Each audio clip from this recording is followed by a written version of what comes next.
would you believe that according to those rankings, Amon-Ra St. Brown was the 15th best receiver last year?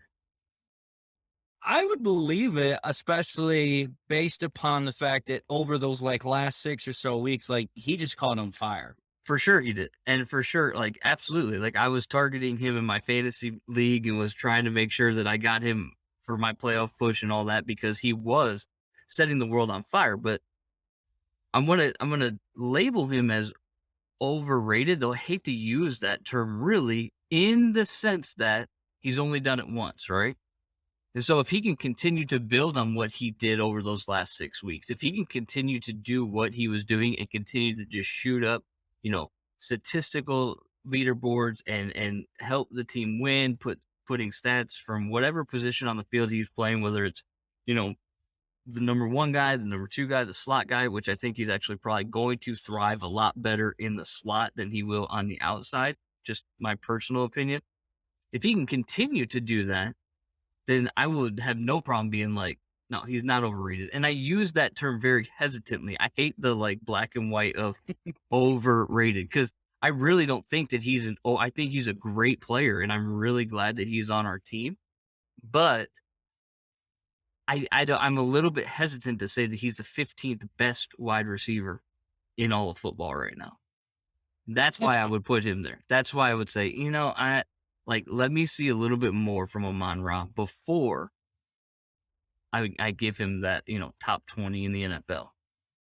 No, I get it. I mean, if you're just going based off of the rankings, then yeah, he would fall into that category. But it's like, dude, he was a rookie. He's played for 1 year. Sometimes guys will catch lightning in a bottle and they're good for a year or two, and then they just completely fall off the face of the earth. I get that whole thought process.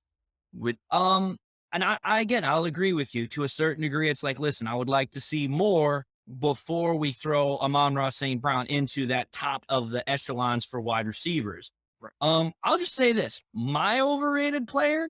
I know a lot of Lions fans are probably not going to like this, but I think it's Jamaal Williams, the running back behind DeAndre Swift. And Interesting. here's the reason why. I love Jamaal Williams. I love his energy, his charisma, his leadership. I love all that to the team. But past that, what else does he really do? I mean, last year, just like DeAndre Swift, he was out for a good majority of the games, whether it was with injury or COVID. He's not that prolific of a runner. He does have the ability to run between the tackles and pick up yardage. He had over 600 yards last year. But is he really that dynamic of a player that he could not be easily replaced by, say, a Craig Reynolds, who is directly right behind him, who has much of the same skill set that Jamaal Williams has? And so in my mind, it's like, listen, I love Jamaal Williams. I love what he does for the team. I love his energy, his vibe. I love all of that. But it's like, listen, when I look at him, I don't necessarily see an irreplaceable player. I don't see a guy that if he was here one day and gone the next, it wouldn't make that much difference. Sure, there would be a lot of guys that'd be a little sad about him leaving because of the vibe he gives to the team, but overall, his talent level, his ability to contribute to the team, that is not irreplaceable. So in my mind, that's why I call him overrated. But why would you call him overrated though? Like, what are people saying that are making you think that they think the world of Jamal Williams? Like, he's a backup running back. So, you know what I'm saying? Like, he's not the best running back in the NFL.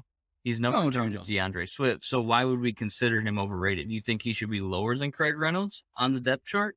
Like, a Well, depth see, chart only? here's the thing. If you go back to last year, even when DeAndre Swift could play, Jamal Williams was always listed as the starter, even though he, in theory, is the backup to DeAndre Swift. He was starting almost every single game. Now, some people could say that was because DeAndre Swift wasn't fully healthy. They were putting him on a pitch count, so on and so forth.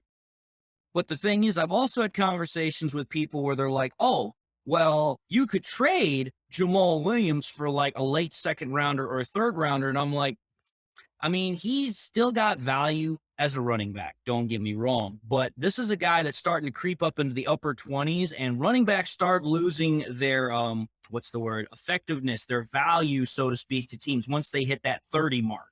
There's very, very few running backs that we have seen ever in the history of the NFL that have been effective after that 30-year-old mark, because at that point, your body just doesn't have the same same zeal in it, so to speak. You kind of start slowing down. For sure.